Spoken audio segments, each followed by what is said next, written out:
coming out west with me for another edition of Brace for Impact. This is the show where the Star Telegram takes a look at troubled traffic spots. Today we're out in Eastland County, about an hour and a half west of Fort Worth. This is some of the prettiest terrain in Texas, but behind me is Ranger Hill. And Ranger Hill is a place where people's dreams vanish and lives are ruined. Ranger Hill is it's a dangerous stretch of highway. Officials tell me that no less than 8 people have lost their lives here just in 2013. And there have been many accidents that have turned families' lives upside down. If there's an accident in the middle or at the bottom of the hill, when you're on top of the hill coming down, you can't see those accidents until you're right there up on them. It's a dangerous hill with a 6% grade and a pretty tricky little curve, as you can see right there. Do you know somebody who's been involved in an accident there? Yes. I know 2 people. There have been 2 deaths, the most recent one being Virginia Hutto from Cisco.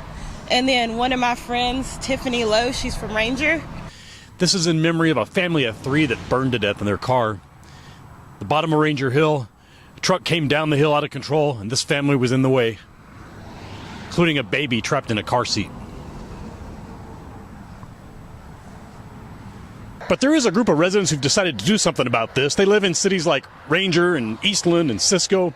They got together a couple of petitions, online petitions and written petitions, and managed to come up with more than 4,000 signatures demanding that Texas Department of Transportation and other agencies get together and do something about this traffic situation. From our local area and even across the United States, we've had signatures all the way to California, Hawaii. We've had signatures from Hawaii, and even truckers from Canada have signed the petition that have traveled that stretch of interstate. Now, because of this group's work, the Texas Department of Transportation did recently change the speed limit in this area from 75 down to 65. But these folks who live down here say there's a lot more they'd like to have done as well. And for starters, they think the speed limit ought to be 55.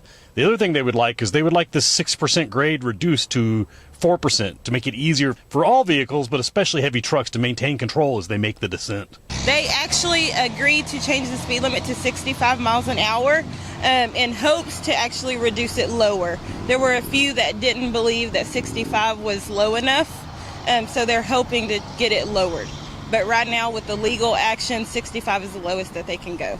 And that's what we've got to start working on, is getting that law changed to where our commissioners can enforce a lower speed if necessary on stretches of our highway such as Ranger Hill.